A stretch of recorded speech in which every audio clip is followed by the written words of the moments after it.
So for next week, you are going to add some sound effects to your haiku poem.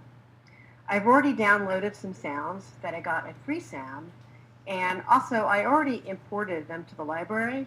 So I went to File, Import, and then I went to Import to Library. Okay, and here the sounds are in my library. So I have some sounds for birds chirping, and then I have another sound that's a shorter sound. It's a barking dog. So the first thing I'm going to do is I'm going to make 2 layers, and these layers came up at the top of the layers panel, and I recommend putting the layers at the top so you can see the audio files really clearly and you don't have to search around for it.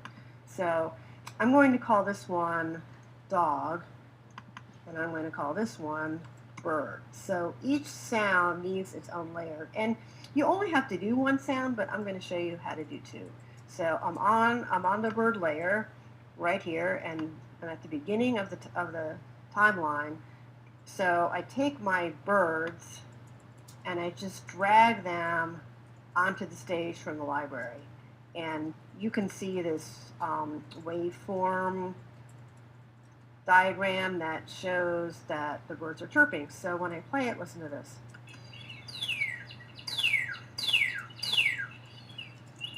Okay, so if I want to add a barking dog, what I do is I go to the part of the timeline where I want to add the dog, and I'm on this dog layer that I made, and I make a keyframe. So I'm going to hit my F6, and there's a keyframe, and then I take the dog and I put the dog on the timeline right there. So when I move this out of the way, you can see the birds on the one layer and the dogs on the other.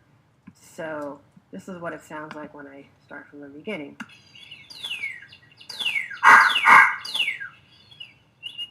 Okay, so there's my 2 sounds.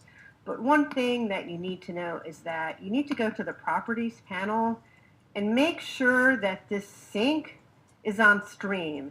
It may work when it's on the other ones, or it might not, but you want it to be on streaming. Repeat is something that you may want it to do, so you can have it loop over and over again until your poem is done. You can have it repeat however many times you want, or you can make it repeat 0, which means it only plays once. There's a few effects that you can apply to it. This is for stereo effects: left channel, right channel, fade to right, fade to left, fade in, fade out, which is, these 2 are pretty useful, and custom. So you can also experiment with those if you like, but the most important thing is put this on stream. So I think you will find this not too difficult. I hope you don't have any problems with it, and if you do, feel free to ask me anytime you want to, and I'm really looking forward to seeing what you come up with.